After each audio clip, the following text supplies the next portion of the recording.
Hello everyone, I am Khushboo Agarwal and welcome to all of you आपका अपना channel शिक्षा mission. आज की क्लास में हम क्लास 12 का चैप्टर फर्स्ट का वन शॉट करेंगे, जिसमें हम इंपॉर्टेंट फार्मूला एंड कॉन्सेप्ट को समझने की कोशिश करेंगे। तो स्टार्ट करते हैं क्लास को। चैप्टर फर्स्ट क्या है? इलेक्ट्रोस्टैटिक। अब इलेक्ट्रोस्टैटिक में सबसे पहले आप पढ़ते हो चार्ज। चार्ज क्या होता है? It is the fundamental property of matter that cause it to experience and produce electric force।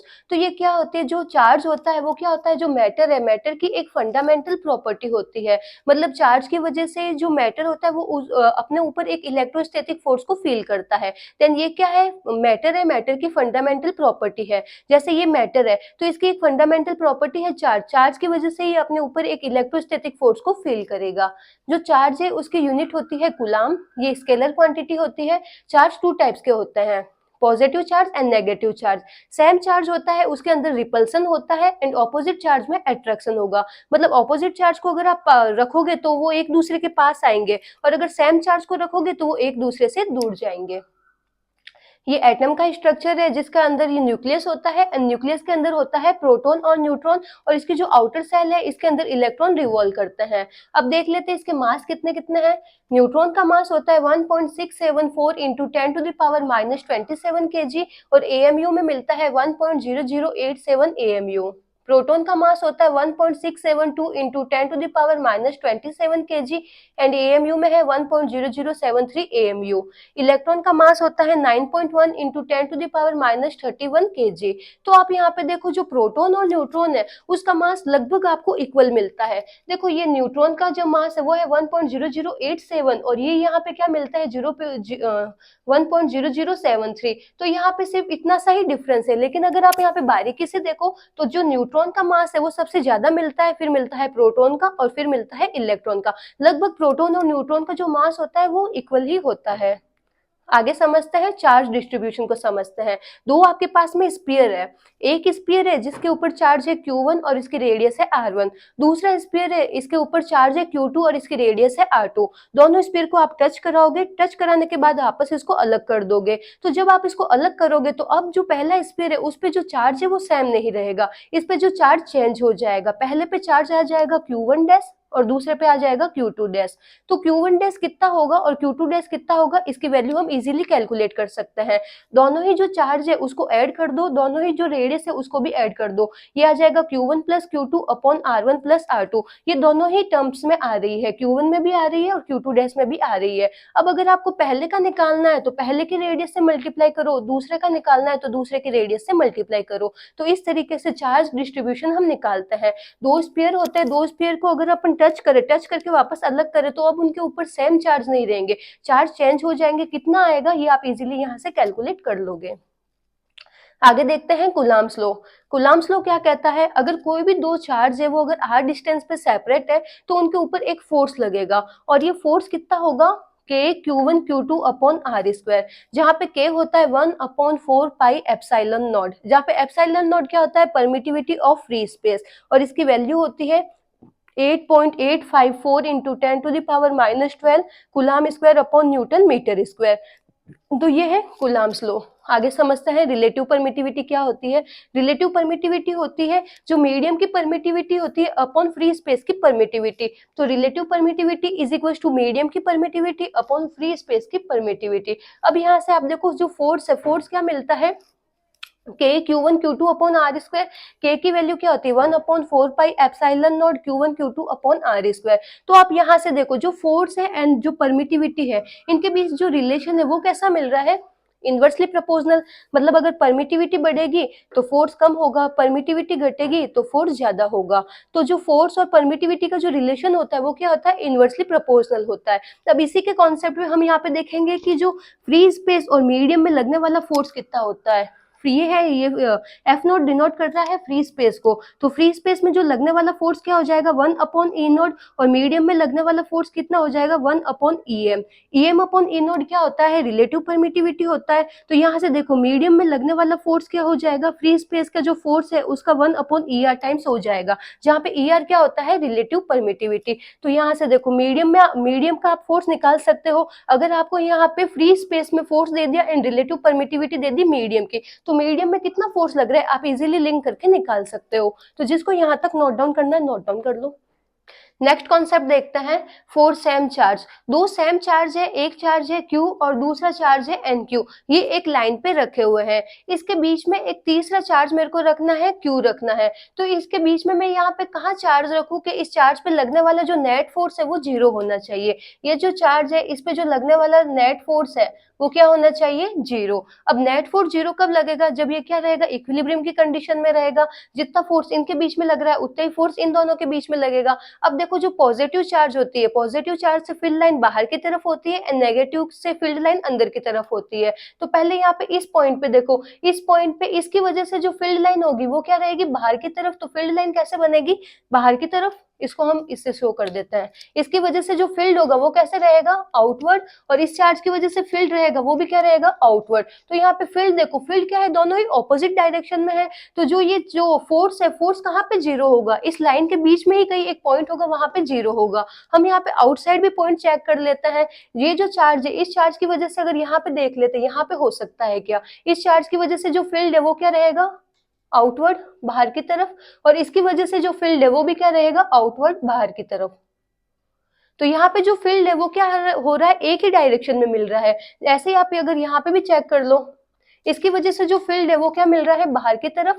और इसकी वजह से फील्ड भी क्या मिलेगा, बाहर की तरफ। तो यहाँ पे भी फील्ड क्या हो रहा है, ऐड हो रहा है। मतलब जो दोनों चार्ज है, दोनों चार्ज के बीच में कोई एक ऐसा पॉइंट होगा, वहां पे जो फील्ड है वो क्या कर रहा है, ऑपोजिट डायरेक्शन में आ रहा है। तो यहीं पे कोई एक ऐसा पॉइंट होगा, वहां पे अगर मैं Q चार्ज रखूँ तो Q चार्ज पे लगने वाला नेट फोर्स क्या हो जाएगा, 0। तो ये जो वैल्यू होती है ये कितनी होती है, x डिस्टेंस होती है। x की वैल्यू क्या होती है, r√(n+1), जहाँ पे n होता है कि जो दूसरा चार्ज है पहले वाले चार्ज का कितना टाइम्स है। और यहाँ पे कितना चार्ज रखो कि उस पे लगने वाला नेट फोर्स 0 हो, हम चार्ज को भी यहाँ पे कैलकुलेट कर सकते हैं।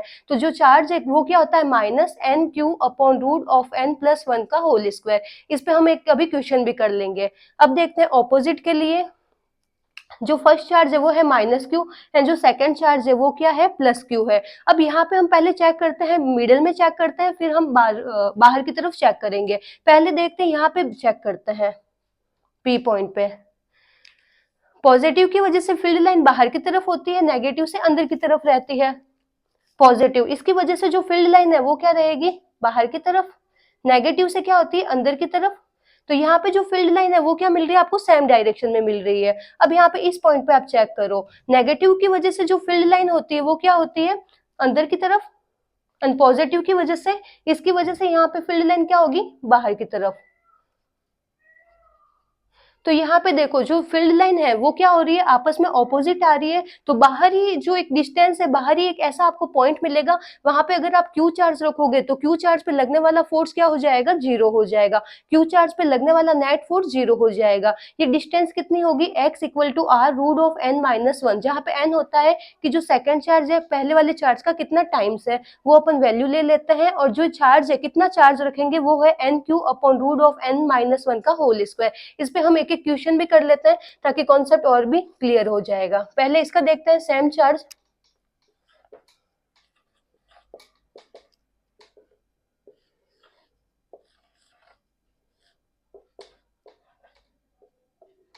दो चार्ज है, एक चार्ज है +q और एक है +9q, दोनों 10 मीटर की डिस्टेंस पे सेपरेट है। अब आपको बताना है इसके बीच में कहाँ पे मैं तीसरा चार्ज q रखूं कि q पे लगने वाला जो नेट फोर्स है वो 0 हो जाए। तो यहाँ पे आपको क्या मिलता है, x = r√n+1। r क्या होती है, दोनों के बीच की डिस्टेंस, डिस्टेंस कितनी है, 10।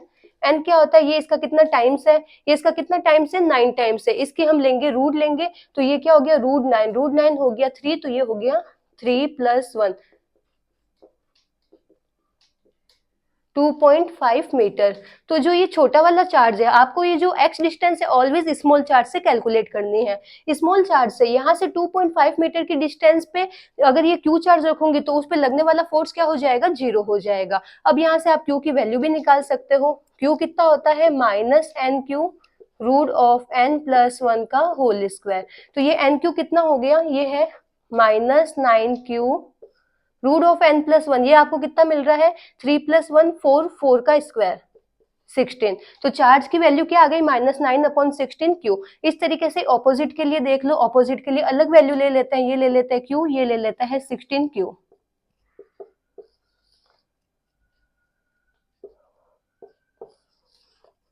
इनके बीच की डिस्टेंस ले लेते हैं 6 मीटर। ये हो गया सेकंड, ये हो गया फर्स्ट।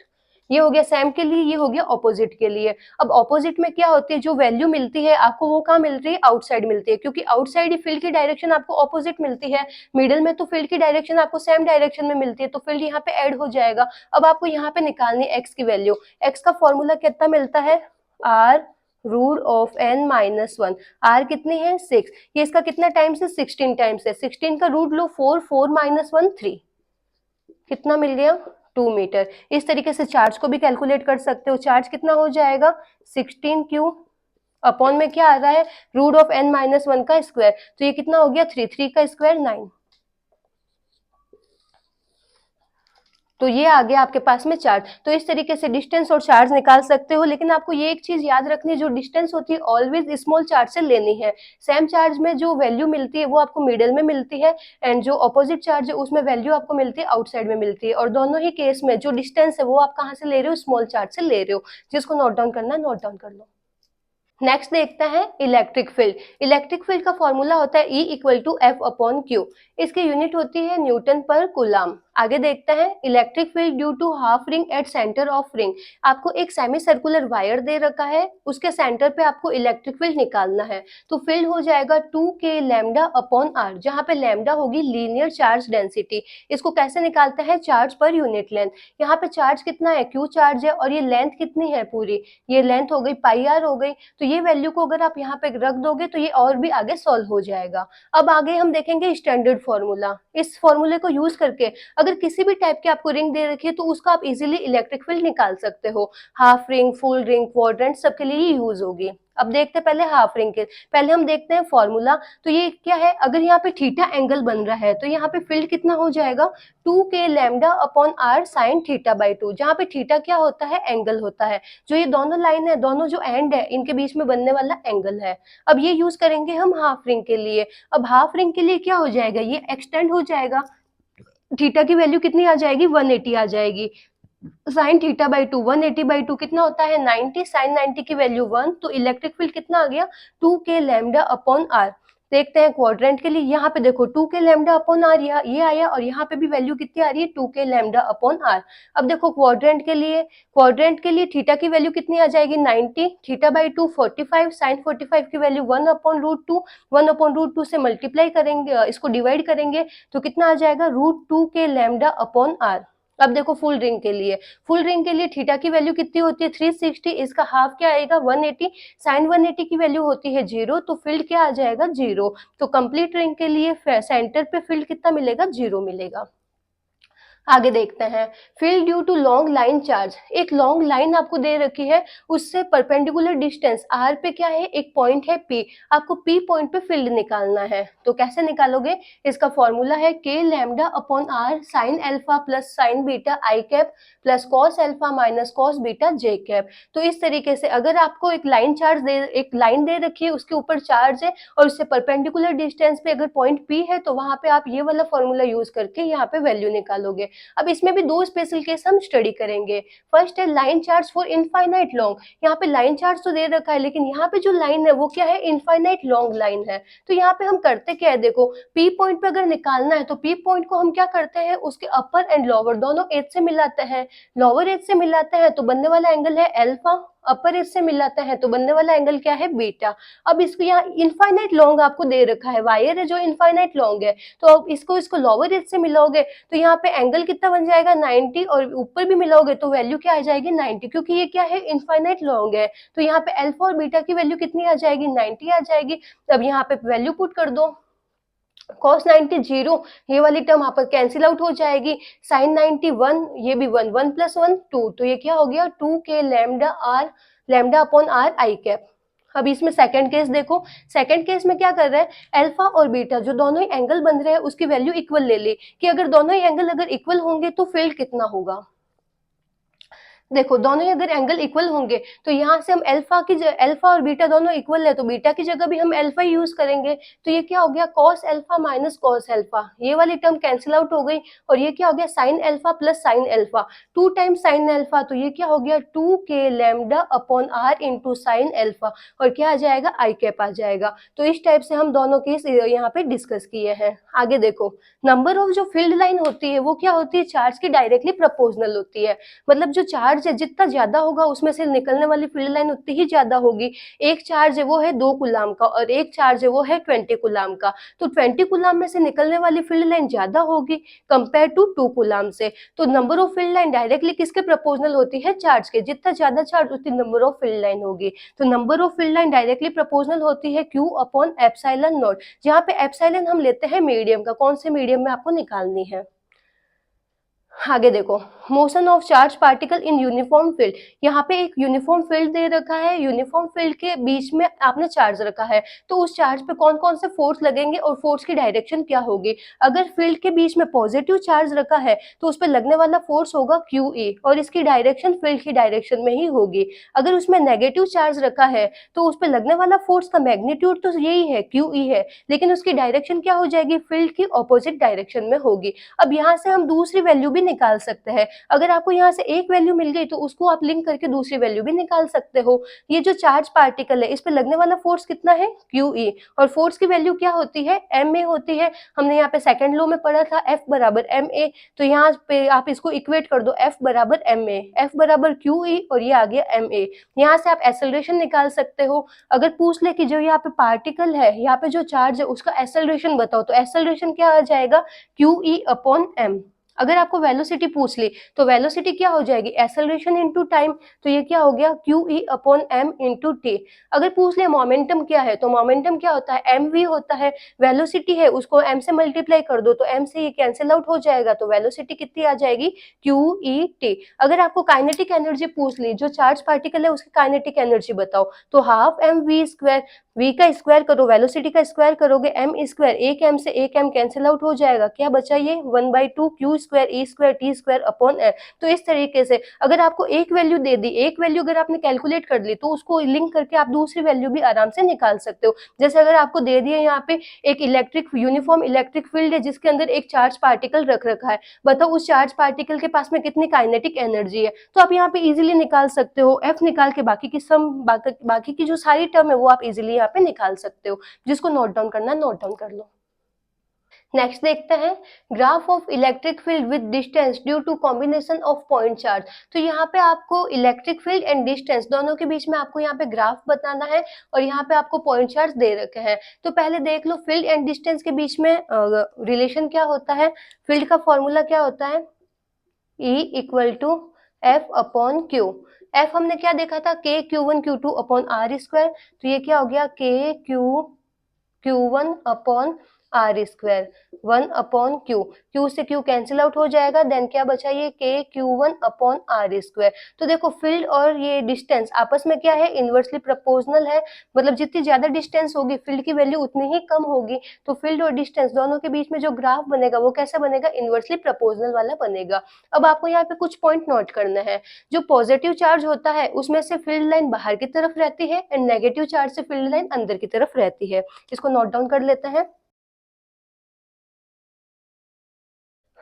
पॉजिटिव चार्ज से फील्ड लाइन बाहर की तरफ एंड नेगेटिव चार्ज से फील्ड लाइन अंदर की तरफ रहेगी। एक चीज आपको यहाँ पे और नोट करनी है कि अगर जो फील्ड लाइन है अगर वो राइट हैंड साइड में जा रही है तो आपको लेनी है पॉजिटिव, और अगर वो लेफ्ट हैंड साइड में जा रही है तो आपको लेनी है नेगेटिव। क्यों, देखो क्वाड्रेंट होता है, क्वाड्रेंट में हम ओरिजिन से काउंट करते हैं, ओरिजिन से राइट हैंड साइड की वैल्यू को हम क्या लेते हैं, पॉजिटिव, एंड ओरिजिन से ये लेफ्ट हैंड साइड की वैल्यू को हम क्या लेते हैं, नेगेटिव। तो ये वाला कॉन्सेप्ट आपको यहाँ पे ध्यान रखना है। तो क्या क्या चीजें अपन ने यहाँ पे देखी, जो फील्ड है फील्ड डिस्टेंस के क्या है, इनवर्सली प्रोपोर्शनल है, देन ग्राफ क्या बनेगा इसका, इनवर्सली प्रोपोर्शनल वाला बनेगा।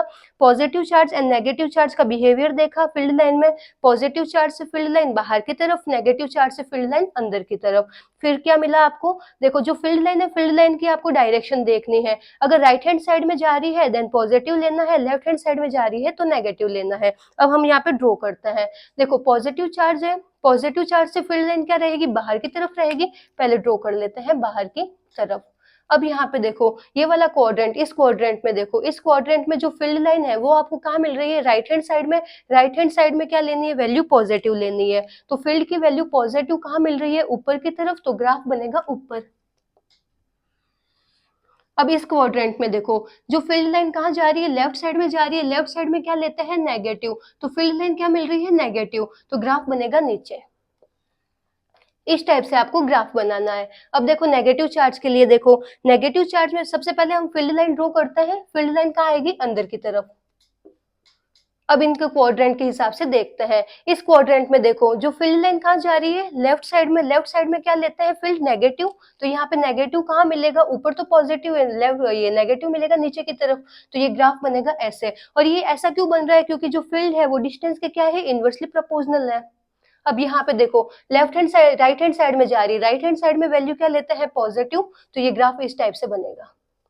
अब यहाँ पे हम देखेंगे कॉम्बिनेशन में, देखेंगे कॉम्बिनेशन में हमने देखा था जो ये अगर ऑपोजिट चार्ज होते हैं, ऑपोजिट चार्ज का कॉम्बिनेशन देखा था। ऑपोजिट चार्ज के कॉम्बिनेशन में जो फोर्स होता है, नेट फोर्स कहाँ जीरो मिलता है, नेट फोर्स मिलता है बाहर की तरफ जीरो मिलता है। मतलब अंदर कहीं पे फोर्स जीरो नहीं है। अंदर अगर कहीं फोर्स जीरो नहीं होगा तो फील्ड की वैल्यू भी अंदर कहीं पे जीरो नहीं होगी। फील्ड की वैल्यू जीरो कब होगी, जब ये यहाँ पे टच करेगा, मतलब ये इस लाइन को कभी टच नहीं करेगा। समझ में आया आपको ये वाला कॉन्सेप्ट। देखो जो फील्ड लाइन है, इलेक्ट्रिक फील्ड लाइन आपको वाई एक्सिस पे बता रखी है।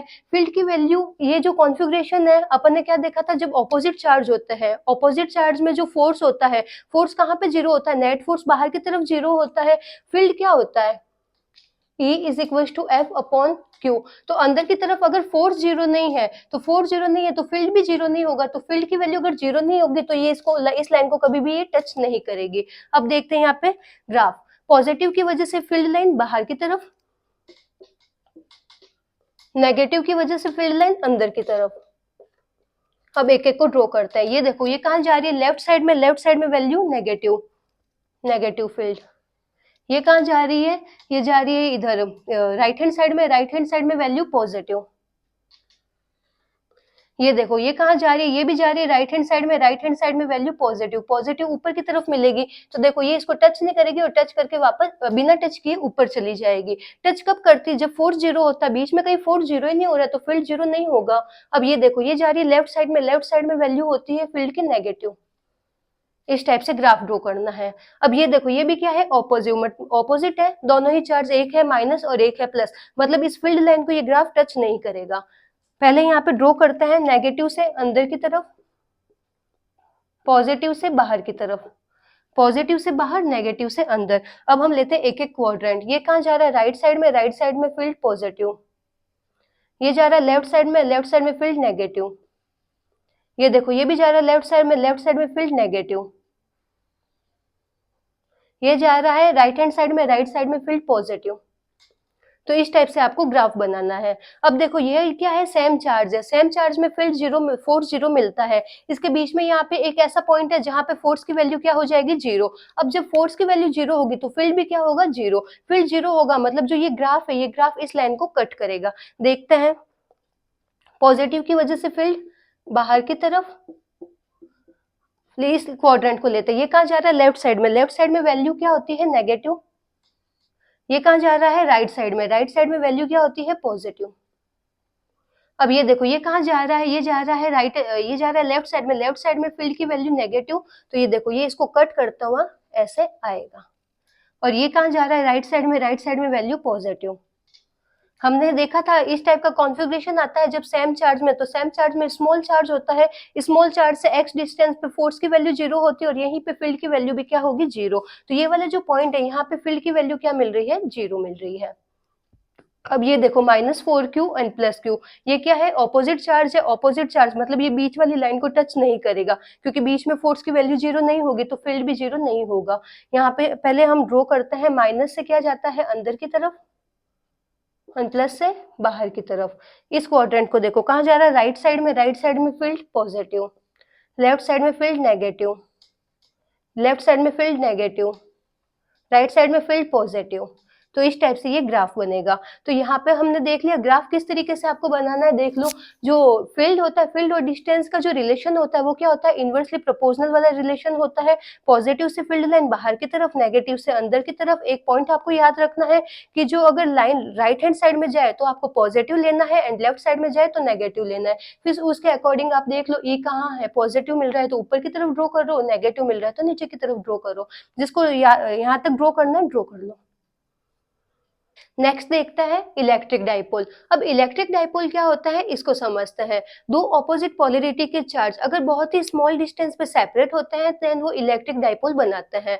इलेक्ट्रिक डाइपोल का फॉर्मूला क्या होता है, चार्ज इनटू लेंथ। अब यहाँ पे चार्ज कितना है, चार्ज है यहाँ पे Q, इनके बीच की लेंथ कितनी है, लेंथ है 2L, तो इसका फॉर्मूला क्या हो गया 2QL। इसका फॉर्मूला होता है चार्ज इनटू लेंथ होता है। यहाँ पे ये जो इजी, इसको इजी बनाने के लिए हमने यहाँ पे क्या किया है, जो लेंथ है वो लेंथ क्या ले ली हमने, यहाँ पे 2 टाइम्स ले ली है।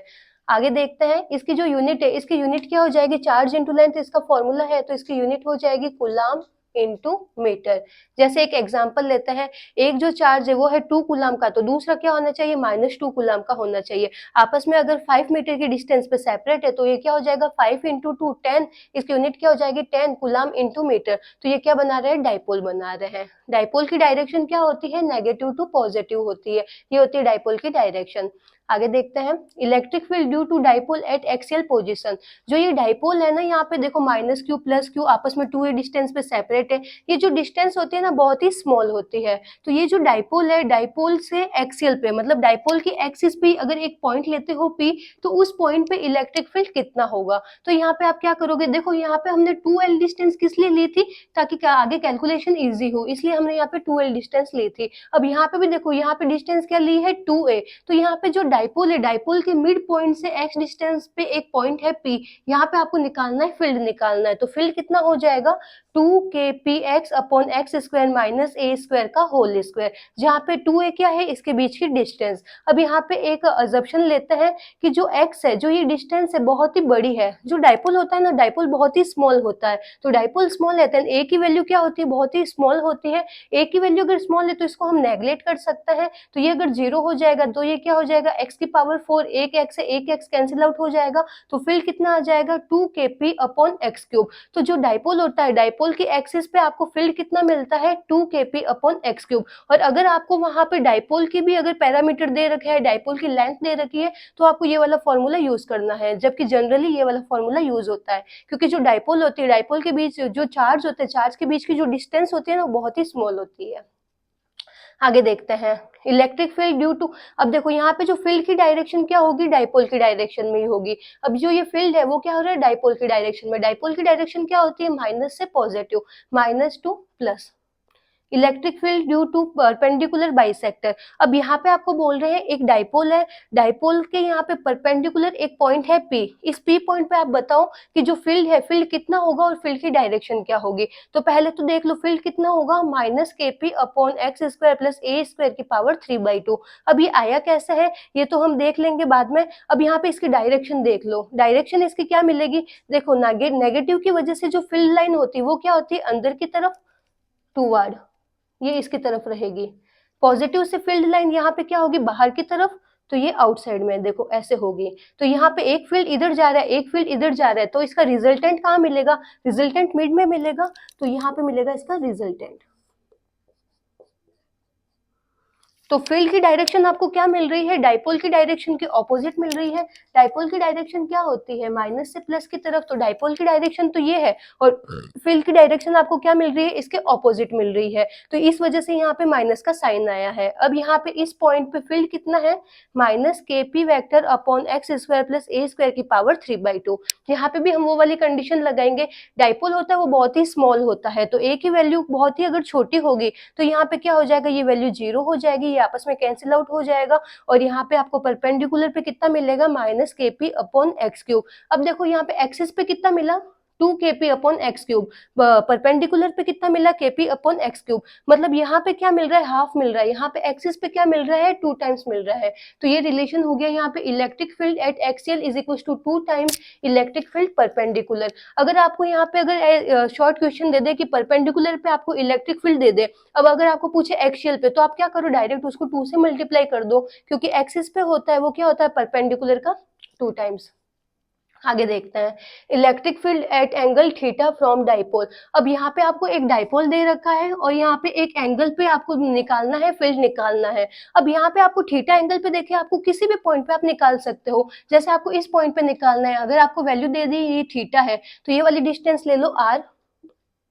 अब इस तरीके से हम क्या कर सकते हैं, डाइपोल के अगर कहीं पे भी हो तो उसके इजीली हम यहाँ पे फील्ड निकाल सकते हैं। जैसे आपको यहाँ पे दे दिया फील्ड, आपको इस पॉइंट पे बोल दिया कि इस पॉइंट पे निकालो, तो आप क्या करो, इसको इससे मिला दो, ये थीटा देख लो, ये डिस्टेंस देख लो, यहाँ पे आप निकाल दो, फील्ड निकाल दो। तो इस फॉर्मूले को यूज करके हम डाइपोल के कहीं पे भी अगर पॉइंट होगा तो उसका फील्ड इजीली कैलकुलेट कर सकते हैं। फील्ड कितना होगा, kp upon r cube root of 1 plus 3 cos square theta. अब देखो अगर इस टाइप का आता है ना, तो इसमें क्या करते हैं, देखो ये थीटा एंगल पे है, तो हम इसके क्या लेंगे, जो ये डाइपोल है इसके हम लेंगे फैक्टर।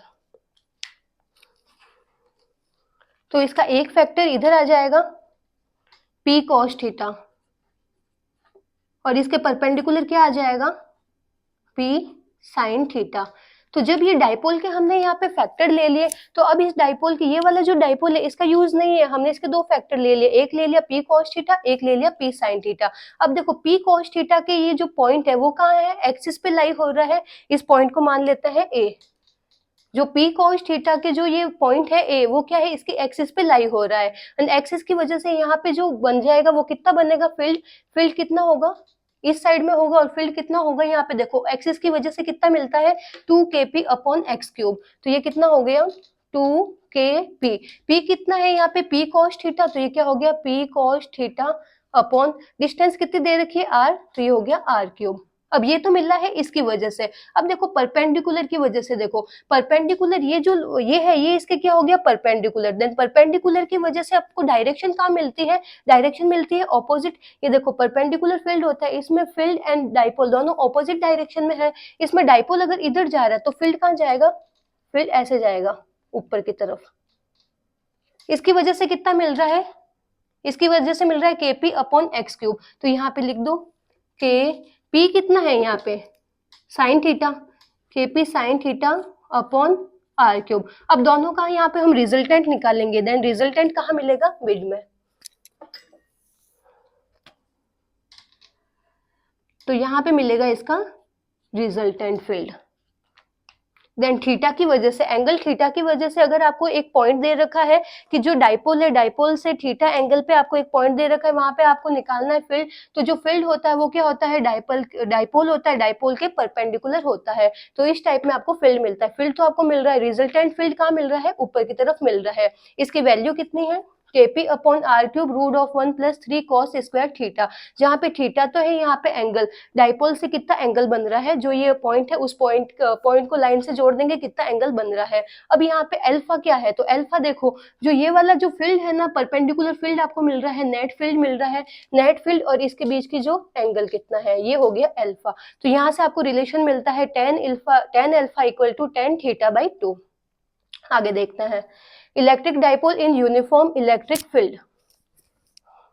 यहाँ पे आपको यूनिफॉर्म इलेक्ट्रिक फील्ड दे रखा है, इसके बीच में डाइपोल रखा हुआ है। डाइपोल क्या होता है, माइनस क्यू से प्लस क्यू की तरफ इसकी डायरेक्शन होती है। अब यहाँ पे बोल दिया कि डाइपोल को अगर इलेक्ट्रिक फील्ड के अंदर रखा हुआ है तो इसके ऊपर कितना फोर्स लगेगा। अब ये क्या करेगा, डाइपोल रोटेट होगा, रोटेट होता है तो वहां पे क्या आता है, टॉर्क आता है। तो इस पे टॉर्क कितना लगेगा, P क्रॉस E, क्या होगा, PE साइन थीटा। जहाँ पे थीटा क्या है, P और E दोनों के बीच में बनने वाला एंगल।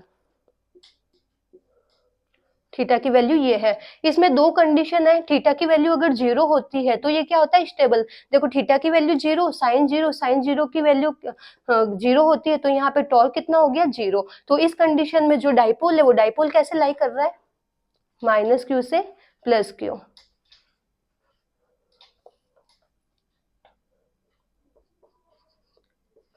डाइपोल इस तरीके से लाई कर रहा है। अब सेकंड कंडीशन देखो, थीटा की वैल्यू क्या है 180, तो 180 साइन 180 की वैल्यू क्या होगी 0। दोनों ही केस में लगने वाला टॉर्क तो 0 होगा, लेकिन ये स्टेबल है, ये अनस्टेबल है। इस केस में देखो, इस केस में क्या होगा, जो डाइपोल है वो डाइपोल कैसे ड्रॉ होगा, माइनस इधर आ जाएगा और प्लस इधर आ जाएगा। जो इनकी पोलरिटी है वो आपस में क्या हो जाएगी, एक्सचेंज हो जाएगी। तो नो, ये जो यूनिफॉर्म इलेक्ट्रिक फील्ड होता है, यूनिफॉर्म इलेक्ट्रिक फील्ड के अंदर अगर आप डाइपोल रखते हो थीटा एंगल पे, तो उस पे लगने वाला टॉर्क क्या हो जाएगा, पीई साइन थीटा।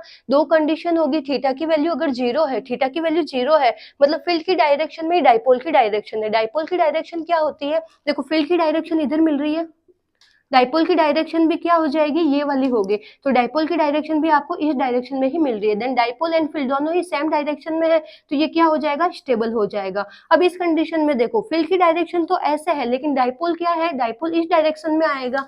डाइपोल की डायरेक्शन क्या होती है, माइनस से प्लस की तरफ, तो ये डाइपोल इस डायरेक्शन में आएगा, तो दोनों की डायरेक्शन क्या हो गई, ऑपोजिट। देन ये क्या हो जाएगा, अनस्टेबल। अब देखो यहाँ पे सिंपल हार्मोनिक मोशन डिस्कस करता है थोड़ा। इसमें सिंपल हार्मोनिक मोशन कैसे लगेगा, टॉर्क क्या होता है, पीई साइन थीटा। अगर थीटा की वैल्यू अगर बहुत ही स्मॉल है तो साइन थीटा को हम थीटा ले सकते हैं, then PE into theta. Torque क्या होता है, रोटेशनल मोशन में आई अल्फा, जहाँ पे आई होता है मोमेंट ऑफ इनर्शिया, अल्फा होता है एंगुलर एक्सेलरेशन। तो यहाँ से क्या आ गया, ये I alpha is equal to PE into theta. अब यहाँ से अल्फा की वैल्यू कैलकुलेट कर लो, अल्फा क्या आ जाएगा, PE upon I into theta. Simple harmonic motion की इक्वेशन क्या होती है, एंगुलर एक्सेलरेशन क्या मिलता है, alpha is equal to minus omega square theta. देखो इससे कंपेयर करवाओ, तो यहाँ से आपको ओमेगा की वैल्यू क्या मिल रही है, ओमेगा स्क्वायर किसके बराबर है, पीई अपॉन आई, जहाँ पे पी क्या है dipole, E field and I क्या है मोमेंट ऑफ इनर्शिया। तो ओमेगा की वैल्यू क्या आ जाएगी, root of PE upon I. तो यहाँ से हम टाइम की वैल्यू भी निकाल सकते हैं। सिंपल हार्मोनिक मोशन में इसका टाइम क्या होगा, टाइम होता है 2 पाई बाई ओमेगा। तो ओमेगा की जगह आप यहाँ पे लिख दो, तो टाइम क्या हो गया 2 pi upon root of I upon PE. तो देखो इस टाइप से आपको सिंपल हार्मोनिक मोशन भी अगर इसमें पूछ ले तो आप इजीली इसको कैलकुलेट कर सकते हो। नॉर्मल आपको फॉर्मूला लगाना है टॉक का फॉर्मूला लगा के, और आपको फॉर्मूला लगाना टॉक के दो फॉर्मूले, पीई इंटू थीटा और दूसरा आई अल्फा, फिर आपस में इनको लिंक करते जाना, इजीली आंसर कैलकुलेट कर लोगे। जिसको यहाँ तक नोट डाउन करना नोट डाउन कर लो। नेक्स्ट देखते हैं, electrostatic potential energy store in dipole in uniform electric field. इससे पहले हमने क्या देखा था, यूनिफॉर्म इलेक्ट्रिक फील्ड में डाइपोल पे लगने वाला टॉर्क क्या था, torque is equal to P cross E. Then potential energy, इसमें क्या आता है क्रॉस प्रोडक्ट, एंड इसमें क्या आएगा डॉट प्रोडक्ट आएगा, और इसमें क्या आएगा नेगेटिव आएगा, क्योंकि work done by conservative force क्या होता है, negative change in potential energy, इस वजह से यहाँ पे नेगेटिव आएगा। ठीक है, तो टॉर्क एंड पोटेंशियल एनर्जी को आपको लिंक करना है। टॉर्क क्या होता है P cross E, and potential energy क्या होती है P vector dot E vector, और इसके आगे क्या आता है माइनस, क्योंकि जो वर्क डन होता है क्या होता है, work done by conservative force is equal to negative change in potential energy. आगे देखो, force between two point charge, दो पॉइंट चार्ज के बीच में जो लगने वाला फोर्स है वो क्या होता है, उनके बीच की जो डिस्टेंस होती है उसके स्क्वायर के इनवर्सली प्रोपोर्शनल होता है। Force between dipole and point charge, अभी हमने देखा था एक्सियल वाला 2 kp अपॉन आर क्यूब। तो यहाँ पे देखो, यहाँ पे आपको क्या मिल रहा है, आर क्यूब मिल रहा है, इसमें आता है स्क्वायर, इसमें क्या आता है क्यूब। जो फोर्स होता है डिस्टेंस के क्यूब के क्या होता है, इनवर्सली प्रोपोर्शनल होता है। इसी तरीके से अगर दो डाइपोल के बीच में जो फोर्स लगेगा वो क्या हो जाएगा, उसके जो डिस्टेंस है, डिस्टेंस का क्या हो जाएगा 4 टाइम्स हो जाएगा, इनवर्सली प्रोपोर्शनल। तो इस तरीके से आप लिंक कर सकते हो। पॉइंट चार्ज होता है उसमें आता है 1 अपॉन आर स्क्वायर, एक डाइपोल और एक पॉइंट चार्ज में 1 अपॉन आर क्यूब, और अगर दोनों ही डाइपोल आ जाए तो वहां पे आएगा 1 अपॉन आर की पावर 4, जहां पे आर क्या होती है डिस्टेंस। आगे देखो, इलेक्ट्रिक फ्लक्स, फ्लक्स क्या होता है phi is equal to E A cos theta. Flux क्या होता है, जो चार्ज होती है, चार्ज से निकलने वाली नंबर ऑफ लाइन कितनी है, तो वो होता है फ्लक्स। थोड़ा समझते हैं इसको, फ्लक्स को देखो, फ्लक्स क्या होता है, ई ई ए होता है, फ्लक्स होता है E vector dot A vector. अब जैसे यहाँ है, यहाँ से अब नंबर ऑफ, यहाँ पे फील्ड लाइन कितनी पास हो रही है, नंबर ऑफ फील्ड लाइन यहाँ पे इसमें इस तरीके से निकल रही है। और यहाँ पे एरिया वेक्टर लो, एरिया वेक्टर भी क्या होता है, इसका एरिया वेक्टर ऑलवेज परपेंडिकुलर होगा। तो ये जो सीट है इसका एरिया वेक्टर परपेंडिकुलर है, और इसमें से नंबर ऑफ फील्ड लाइन भी इसी से पास हो रही है। तो area vector and number of field line दोनों में जो एंगल बन रहा है वो कितना हो रहा है 0। तो क्या हो गया ई A cos theta, cos theta की वैल्यू क्या हो गई 0। तो यहाँ पे फील्ड कितना, फ्लक्स कितना हो गया ई ए, और ये क्या होता है मैक्सिमम होता है। अगर ये शीट है तो इसमें जो एरिया वेक्टर तो ऑलवेज इधर रहेगा। अगर जो फील्ड लाइन इस तरीके से पास हो रही है देन यहाँ पे फ्लक्स की वैल्यू क्या आ जाएगी, फ्लक्स की वैल्यू यहाँ पे 0 आ जाएगी, क्योंकि यहाँ पे एंगल कितना बन रहा है, एरिया वेक्टर ऑलवेज जो सरफेस होता है उसके परपेंडिकुलर ही होता है, तो एरिया वेक्टर को तो आपको ऑलवेज परपेंडिकुलर लेना है। अब यहाँ से देख लो जो फील्ड लाइन कैसे पास हो रही है, फील्ड लाइन ऊपर की तरफ जा रही है, दोनों के बीच में एंगल 90 बन रहा है, cos 90 की वैल्यू क्या होती है 0, तो यहाँ से फ्लक्स क्या हो गया 0। तो यहाँ पे तो फ्लक्स होता है मैक्सिमम और इस कंडीशन में फ्लक्स होता है मिनिमम। तो देखो फील्ड लाइन और एरिया वेक्टर अगर दोनों ही अगर सेम डायरेक्शन में है देन फ्लक्स मैक्सिमम होगा, field line and area vector दोनों अगर परपेंडिकुलर है तो फ्लक्स क्या हो जाएगा मिनिमम होगा। फ्लक्स क्या होगी, नंबर ऑफ फील्ड लाइन, कितनी नंबर ऑफ फील्ड लाइन उसमें से पास हो रही है। एक एग्जांपल और लेते हैं, जैसे यहाँ पे हमने कोई भी ले लिया, ठीक है। अब यहाँ से देखो इसका जो एरिया वेक्टर है, एरिया वेक्टर क्या हो जाएगा इसके परपेंडिकुलर, और अगर इसमें से जो फील्ड है वो फील्ड लाइन अगर इस तरीके से पास हो रही है तो यहाँ पे हम फील्ड लाइन का कौन सा कंपोनेंट लेते हैं, फील्ड लाइन एरिया वेक्टर के साथ वाली लेते हैं। तो एरिया वेक्टर के साथ वाली फील्ड लाइन कैसे बनेगी, ये देखो इस टाइप से बनेगी। एरिया जो फील्ड लाइन है, फील्ड लाइन का ये वाला कंपोनेंट कितना मिल जाएगा, ई cos थीटा, तो ये बन गया इसका फ्लक्स। तो फ्लक्स क्या हो गया, ई ए cos थीटा। तो इस टाइप से ये फ्लक्स का फॉर्मूला आया है। जो फील्ड लाइन होती है ऑलवेज एरिया वेक्टर की साइड में ही लेते हैं। गॉस लॉ, गॉस लॉ क्या बोलता है, फ्लक्स, फ्लक्स क्या होता है, एनक्लोज, एनक्लोज सरफेस में निकलने वाला जो फ्लक्स होता है वो क्या होता है, E dot del A equal to Q inside upon epsilon. मतलब कोई एक एनक्लोज सरफेस है, एनक्लोज सरफेस में टोटल फ्लक्स कितना होगा, उसके अंदर चार्ज कितना है, चार्ज अपॉन एप्सिलॉन, तो ये होता है फ्लक्स होता है। इसका हम आगे यूज देखेंगे। यहाँ पे देखो, यहाँ पे आपको एक हेमिस्फीयर दे रखा है, हेमिस्फीयर के जो सरफेस है यहाँ पे एक चार्ज है क्यू, तो अब आपको यहाँ पे बताना है कि फ्लक्स कितना होगा। फ्लक्स क्या होता है, क्यू इनसाइड अपॉन एप्सिलॉन, और एक कंडीशन क्या है, जो सरफेस है वो क्या होना चाहिए, एनक्लोज होना चाहिए। तो यहाँ पे हम क्या करेंगे, यहाँ पे हम इमेजनरी इसको यहाँ पे एक और हेमिस्फीयर बना देंगे, तो ये क्या हो गया, ये कंप्लीट स्फीयर हो गया। तो कंप्लीट स्फीयर है, यहाँ पे देखो कंप्लीट स्फीयर को हम ऐसे भी लिख सकते हैं, 2 टाइम्स यहाँ पे हेमिस्फीयर है, तो 2 टाइम्स हेमिस्फीयर का जो फ्लक्स है वो क्या हो गया, क्यू अपॉन एप्सिलॉन। तो यहाँ पे हेमिस्फीयर का कितना हो जाएगा, क्यू अपॉन 2 एप्सिलॉन। तो यहाँ पे हेमिस्फीयर का तो हो गया क्यू अपॉन 2 एप्सिलॉन, और यहाँ पे कंप्लीट का अगर पूछे तो वो कितना हो गया, क्यू अपॉन एप्सिलॉन। इसी तरीके से अब यहाँ पे देखो, यहाँ पे जो ये फेज है इस फेज पे जो चार्ज रख रखा है, अब आपको बताना है कि यहाँ पे फ्लक्स कितना होगा। तो यहाँ पे देखो टोटल नंबर ऑफ फेज कितने हैं, टोटल नंबर ऑफ फेज कितने आ जाएंगे, 1 2 3 4 और आगे और पीछे वाला 5 और 6, तो टोटल नंबर ऑफ फेज कितना है, 6 फेज है। तो 6 फेज का ये क्या बन रहा है, 6 फेज का बनेगा क्यू अपॉन एप्सिलॉन। तो अगर अपन को एक फेज का निकालना है, ये क्या बनेगा, 6 फेज का, 6 फेज का आ जाएगा क्यू अपॉन एप्सिलॉन। अगर अपन को यहाँ पे एक फेज का निकालना है तो ये क्या हो जाएगा, क्यू अपॉन 6 एप्सिलॉन। तो इसका शॉर्ट ट्रिक है कि अगर आपको फेज का पूछ रहे हैं तो फेज से इसको डिवाइड कर दो, कॉर्नर का पूछ रहे हैं तो कॉर्नर से डिवाइड कर दो, एज का पूछ रहे हैं तो एज से डिवाइड कर दो, इस तरीके से आप इसको निकाल सकते हो। अब यहाँ पे देखो आपको क्यूब दे रखा है और क्यूब के सरफेस पे चार्ज रख रखा है, तो आपको निकालना है क्यूब का फ्लक्स कितना है। तो अब फर्स्ट कंडीशन क्या है, ये क्या होना चाहिए, एनक्लोज होना चाहिए। तो ऐसा ही हम एक और क्यूब ऊपर की तरफ बनाएंगे, ऊपर की तरफ बनाएंगे तो ये क्या हो जाएगा, एनक्लोज हो जाएगा।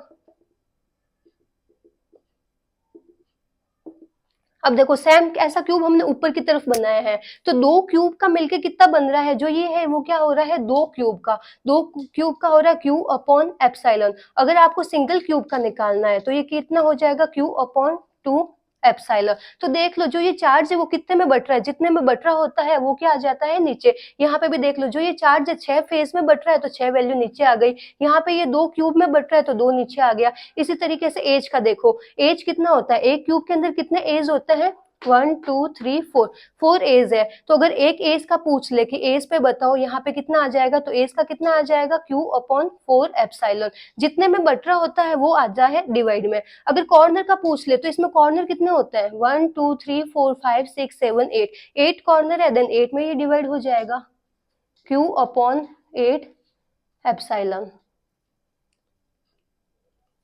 ठीक है, ठीक है, अभी इतना ही करते हैं, बाकी का करेंगे नेक्स्ट में।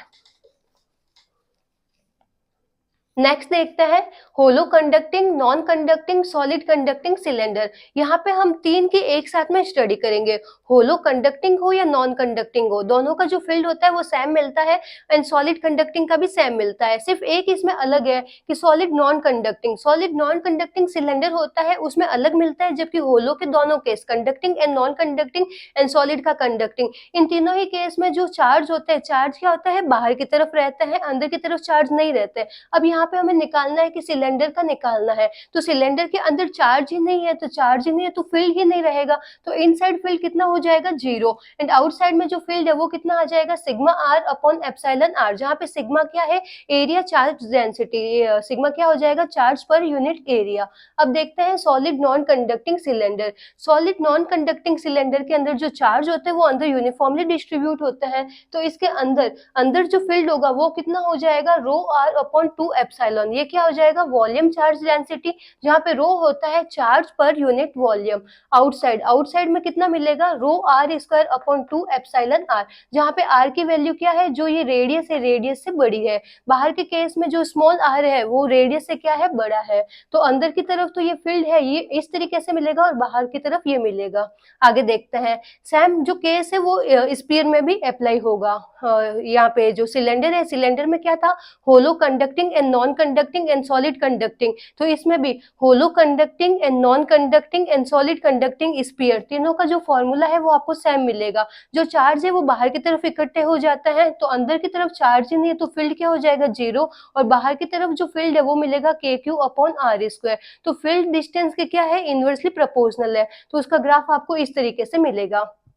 अब देखो electric field due to the solid non conducting sphere, solid non conducting के अंदर जो चार्ज होते हैं अंदर ही यूनिफॉर्मली डिस्ट्रीब्यूट होता है, तो यहाँ पे हम लेते हैं इनसाइड में क्या मिलता है, 2 आर अपॉन आर क्यूब, जहाँ पे आर क्या होती है, इस वाले केस में जो आर है, स्मॉल आर क्या है, छोटा है कैपिटल आर से। कैपिटल आर यहाँ पे किसको शो कर रहा है, रेडियस ऑफ स्फीयर, और बाहर की तरफ क्या मिलेगा, के क्यू अपॉन आर स्क्वायर। इस केस में जो आर है, कैपिटल आर क्या है, रेडियस से बड़ा है, तो इस टाइप से यहाँ पे फील्ड निकालते हैं। लास्ट देखते हैं electric field due to the non conducting sheet. Non conducting sheet की वजह से जो फील्ड होता है वो क्या होता है, सिग्मा अपॉन 2 एप्सिलॉन। तो इसके जो इस साइड में यहाँ पे भी क्या हो जाएगा, सिग्मा अपॉन 2 एप्सिलॉन, इसके ऑपोजिट इधर भी कितना मिलेगा, सिग्मा अपॉन 2 एप्सिलॉन।